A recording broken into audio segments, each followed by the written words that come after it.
Hi everyone, welcome back to my channel blend the trouble. Last की video में हमने देखा कि आर्टिफिशियल न्यूरल नेटवर्क्स क्या होते हैं। आज हम देखेंगे कि आर्टिफिशियल न्यूरल नेटवर्क की एक ब्रॉड टर्म जो कि है फीड न्यूरल नेटवर्क, वो क्या होते हैं, उसके कंपोनेंट्स कितने हैं, उसके फेजेस कितने हैं और उसमें कौन से मेथड्स यूज किए जाते हैं। तो आज की वीडियो में हम ये सब कुछ देखने जा रहे हैं। A feed neural network is one of the broad type of artificial neural network categorized by direction of the flow of information between its layers.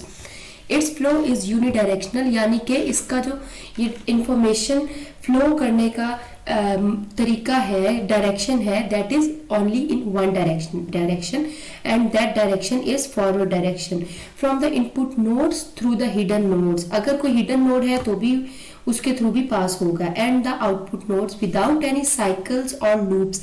ये साइकिल और लूप्स की फॉर्म में डायरेक्शन में नहीं फ्लो करती, it only flows in forward direction, इसीलिए हम इसको फीड फॉरवर्ड न्यूरल नेटवर्क भी बोलते हैं। In contrast to recurrent neural networks which have a bidirectional flow, modern feed neural networks are trained using the back propagation method and are referred as the vanilla neural networks. अब ये back propagation क्या है ये हम आगे जाके देखते हैं।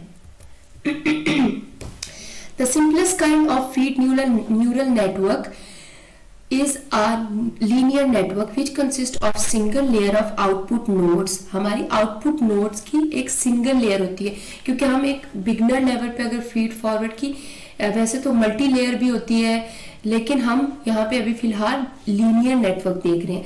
The inputs are fed directly to the outputs via a series of weights. The sum of the products of the weights and the inputs is calculated at in each node.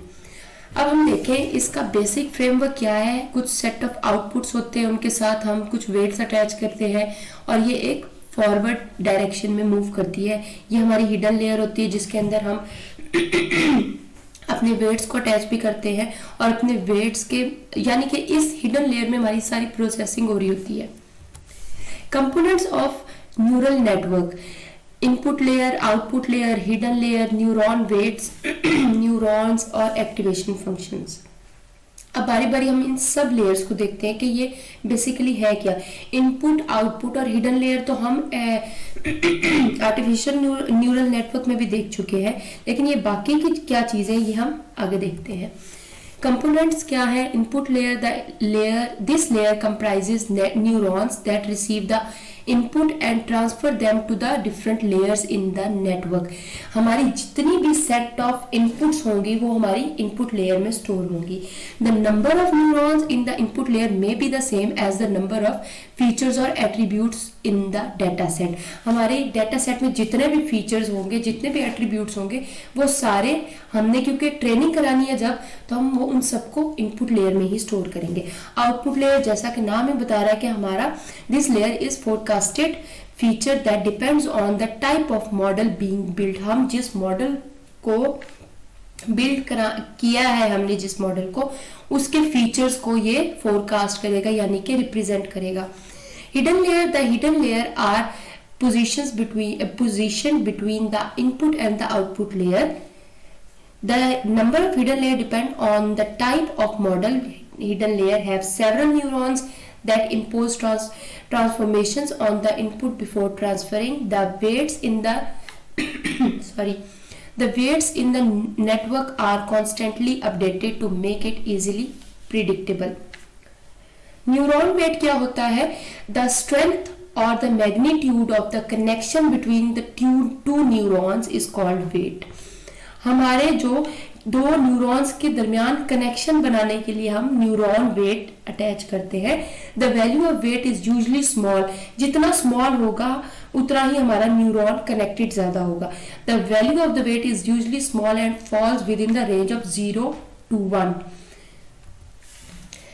Neurons क्या है? The feed forward network has artificial neurons, जिस तरह हमारे biological neurons होते हैं।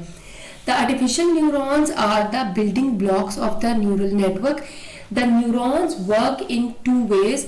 First, they determine the sum of the weighted inputs. जो हमने input और उनके साथ weight attach किए हैं, उन दोनों का sum and second they initiate the activation process.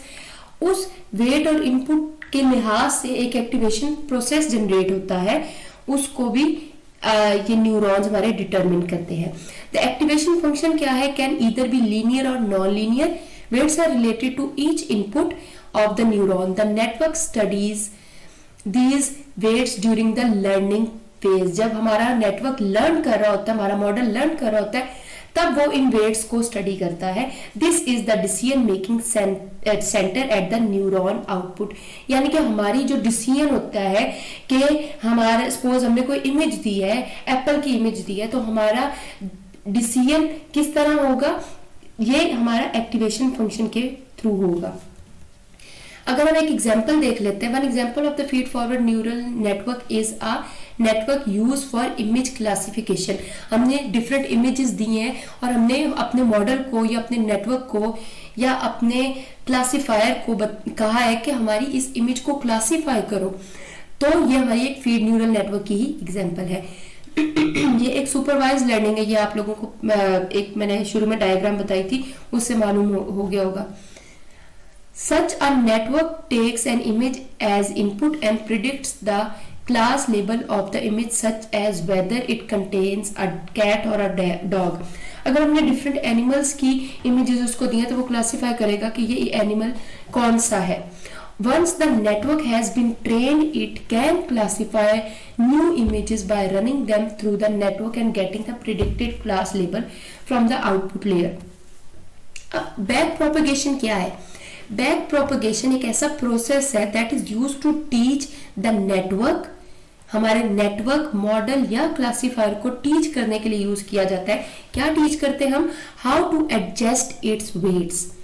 Each time the weights are change so that the difference between the predicted class क्या है? जो कि हमारा मॉडल प्रिडिक्ट कर रहा है कि ये इमेज एनिमल की है या डॉग की है, एंड द एक्चुअल क्लास यानी कि वो इमेज असल में एक्चुअली थी किस चीज की। For the of the training examples is as small as possible.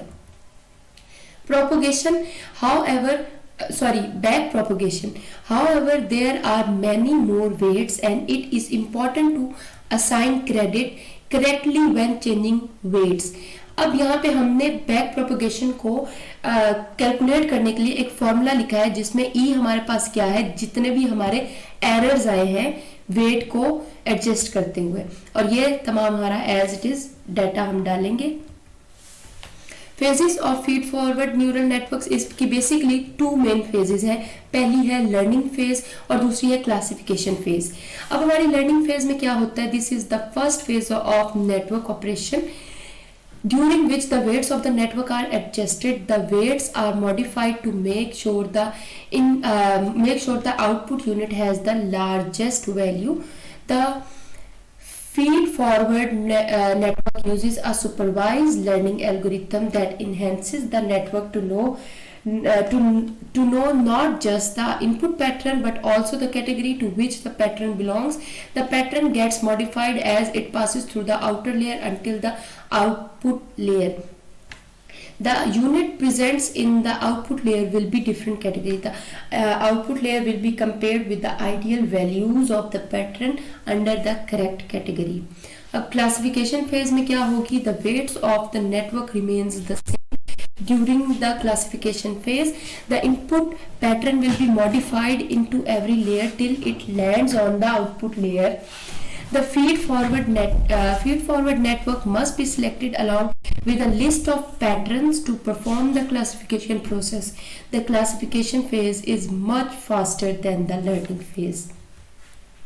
अब हम आगे नेक्स्ट वीडियोस में देखेंगे कि हम अपने फीड फॉरवर्ड न्यूरल नेटवर्क को स्टॉप किस तरह करते हैं। हम अगर मल्टी लेयर न्यूरल नेटवर्क है तो उसमें प्रोपगेशन किस तरह करेंगे, और इसके कुछ प्रोज देखेंगे, और हम अभी मजीद इस टॉपिक को आगे लेके चलेंगे। आज की वीडियो में इतना ही था। नेक्स्ट वीडियोस में हम बाकी फीड फॉरवर्ड न्यूरल नेटवर्क को मजीद देखेंगे। अगर आपको वीडियो पसंद आई हो तो लाजमी अपने फ्रेंड्स के साथ शेयर किया करें, चैनल को सब्सक्राइब करें, और अगर आपका कोई भी क्वेश्चन है तो प्लीज़